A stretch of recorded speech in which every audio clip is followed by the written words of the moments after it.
I made a video a little while ago all about serial killer tattoos, of people getting tattoos of real life killers such as Jeffrey Dahmer, Charles Manson, so many others. I will go ahead and link the video up here if you haven't seen it. Obviously, my opinion on that is that it's in poor taste to do that, and it's just not respectful of the victims. I made this video all while wearing a Texas Chainsaw Massacre t-shirt, and boy did people have things to say about it. You know, looking back, that probably wasn't the best choice of t-shirt that I could have chosen for that day and for that video. Like, I agree, it kind of looks a little strange, like it's not the best shirt choice in the world, but as a horror fan and also Texas Chainsaw Massacre being one of my favorite horror movies, I really didn't think twice about it. Also, I received a lot of comments on that video of people who were genuinely concerned that their tattoos of fictional killers were just as bad as the tattoos that I was showing in that video of real killers. And my response to all of that, just, you know, in a nutshell, is obvious. I mean, of course this is gonna be my opinion, but fictional killers, not the same as real life killers, because the most important difference between them is with fictional killers, there are no real victims. I honestly thought that that was kind of common sense, that horror movies are fake and serial killer shows that are all fictional are fake, and therefore they're not offensive if you like those shows and decide to get a tattoo of them on your body or buy merch for that show. There is absolutely nothing. My AC is still on. Hold on. In my opinion, there's absolutely nothing wrong with that if that's what you want to do, because you're not actually hurting anyone in the process, right? There's no real victims. No one was actually affected by these killers, even if the shows or movies or whatever themselves are extremely violent. So there are basically two arguments to this opinion, and I'll kind of go over them and share my opinion about these arguments, and mostly about what the comments on that video was really about, and that was like the shirt being Texas Chainsaw Massacre, but you know, we'll get into that. So there is the argument of fictional movies that are based on real life killers, are those as offensive as real life killers? And also fictional movies that depict murder and violence inspire real life killers. We're gonna start with the fictional killers that are based on real life killers, because that's the most relevant. I just want to address that first, because that seems to be what all the comments on that video are really about and what they're really concerned of,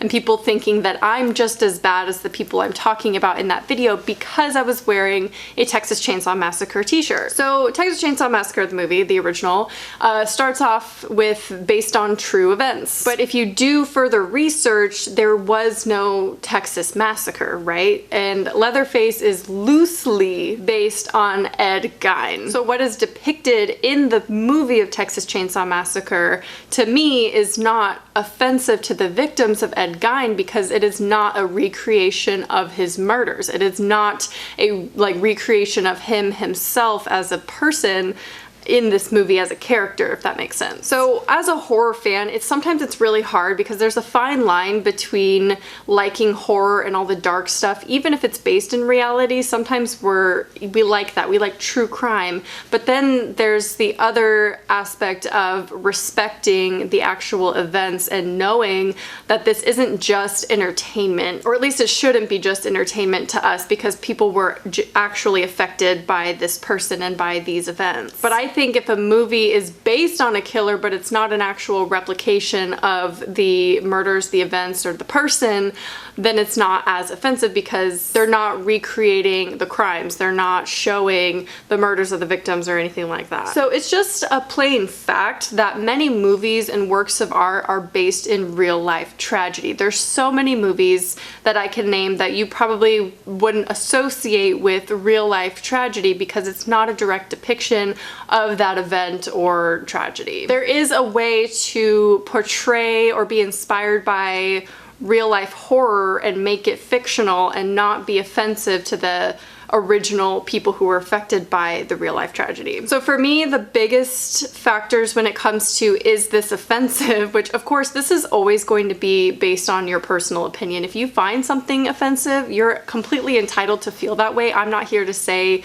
you're wrong in that. If you don't like my Texas Chainsaw Massacre shirt because Leatherface is based on Ed Gein, then that's completely fine and I'm okay with that. For me, the biggest factors that I look at when it comes to this kind kind of topic and balancing entertainment horror with real life horror are three aspects. We have depiction, intention, and accuracy. So depiction for me is how is it portrayed in the actual movie? Is it gratuitous? Is it obviously like over the top for entertainment purposes, for shock factor? What is their intent behind this content? Is it to educate the viewer, but in a way that they receive it and are entertained by it still, but are still horrified and like taking in that knowledge? Or is it just for entertainment purposes and they're exploiting the situation and the event or the victims? And then the last one is accuracy. So a great example would be Texas Chainsaw Massacre. It is not an accurate representation or depiction of Ed Gein and his crimes, of course. We're not looking at his real life victims, you know, their names aren't used or anything like that. This is not a true crime movie. It is a movie that is purely for entertainment, but it is very far separated and removed from the actual crimes of Ed Gein that you wouldn't really associate the two. Just because he was inspired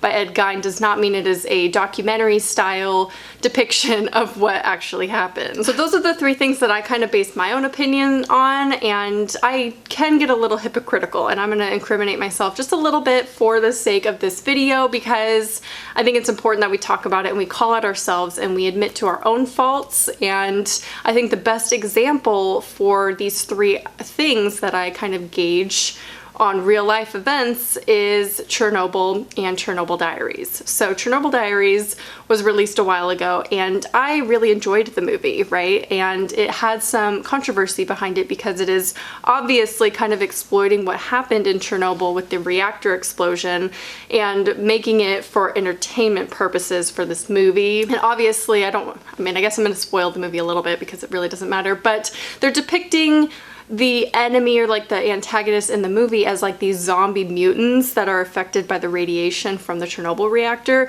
So obviously that's a little offensive, however, not accurate at all. So it's kind of how I defend it a little bit. It's not, their intention wasn't to educate the viewer. It's not an accurate representation of what actually happened. It's obviously a fictional tale of people visiting Chernobyl and like the reactor site and the town that was evacuated of Pripyat. It's purely an entertainment movie and it can be pretty offensive because of how they're portraying the people in the film that were affected by the radiation. Obviously that didn't happen though. There weren't actually people who were left there that were like mutants, zombie cannibals, you know? So looking at that compared to the show that recently came out, the 5-part HBO show of Chernobyl, which was amazing by the way. I think this is a great comparison to prove my point that intention is really important and depiction is really important. So with the show of Chernobyl and the 5-part series, their intention was obviously to educate. They did their research hardcore. They made sure almost everything was as accurate as it could be. It's showing the reality. Like this was what was real. They're not exploiting it for shock factor. The shock factor's there because it was real and you're realizing what these people actually went through. So to me, that's the best example that I can come up with as far as comparison between with one event and showing an entertainment side of it that was pretty offensive, and also one that was depicted accurately with good intentions to educate the viewer, but also in a way that was entertaining and horrific because it was real. Another comparison that I want to make when it comes to real life events and movies based on reality are The Haunting of Sharon Tate and the Zac Efron Ted Bundy movie that just came out on Netflix. So one is obviously much less offensive than the other. I did a whole video, I did a couple videos on The Haunting of Sharon Tate over my horror channel. I had some drama with them and Lionsgate, so if you want to check that out, go watch that whole series, I guess, over there. Like there's a right way and a wrong way to go about doing a movie based on a serial killer or a real life killer. And Haunting of Sharon Tate just did it completely wrong. I already vented all about it over there. And then obviously I did a video in defense of Extremely Wicked, the Ted Bundy movie on Netflix,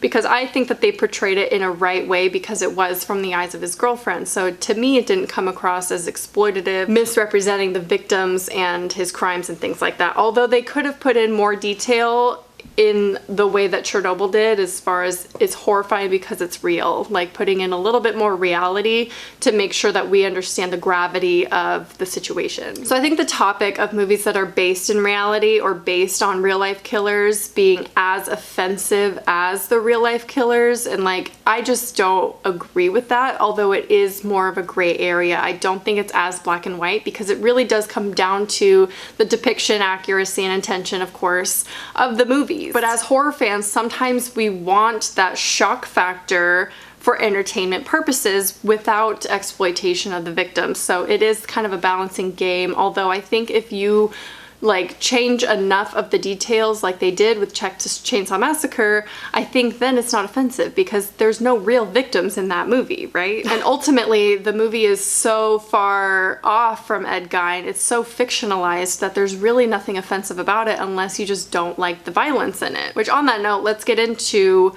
violent movies and shows and things inspiring real life killers. I don't really see this as much of a defense on that side of they're just as bad, because we can't stop that, and ultimately, in my opinion, that is not going to be the only cause or the main cause of people acting out real life violence. But I think, again, that's kind of a gray area, and that there's no way that we're ever going to be able to get rid of violence in media. Like, it's just not gonna happen. People enjoy it too much, and that's okay, because that is not ultimately what causes people to go out and do these horrific things. So it is hard for me, as someone who's so outspoken about real life killers and people who buy serial killer merch and tattoo themselves and things like that. It's hard being so outspoken about something like that, but then also, on the other hand, being so obsessed with horror, the horror genre, and watching horror, even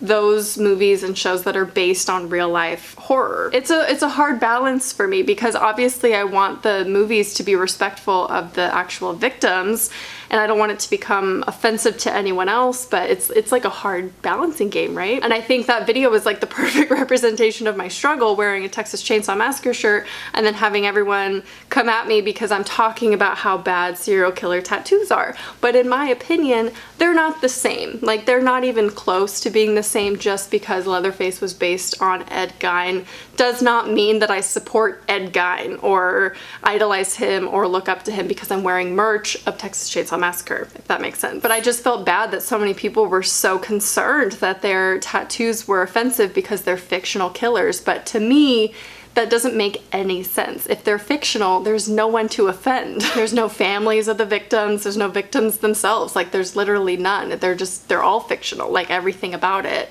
Even the ones that are based in reality, like Texas Chainsaw Massacre, the ones that are based on real life serial killers or inspired by, does not mean that we then support those killers and just because we like the movies or shows that they're based on. But again, this is kind of a gray area topic. Like, it's really not black and white. You can't look at one movie or show or piece of entertainment and say that's 100% offensive or 0%. Like, there's a gradient, I feel, and everyone's gonna have differing opinions, and that's okay. That's the beauty of life. I just wanted to share my opinion and like my defense of wearing a Texas Chainsaw Massacre shirt in that video, because I honestly thought it was kind of funny, all the response that I got to it. Because for me, it's just completely separated. Like, it's so far from reality that I didn't really think anything of it. It created a good conversation that I think we should have, because fictional killers are obviously different than real life killers. I hope you guys enjoyed my little rant. I'd love to hear your opinion about real life killers versus fictional killers. What is the gray area? Where do you stand on media portrayal of things that are inspired by real life horror? What are your thoughts? Leave them all down in the comments. I hope you enjoyed, and I will talk to you soon. Bye.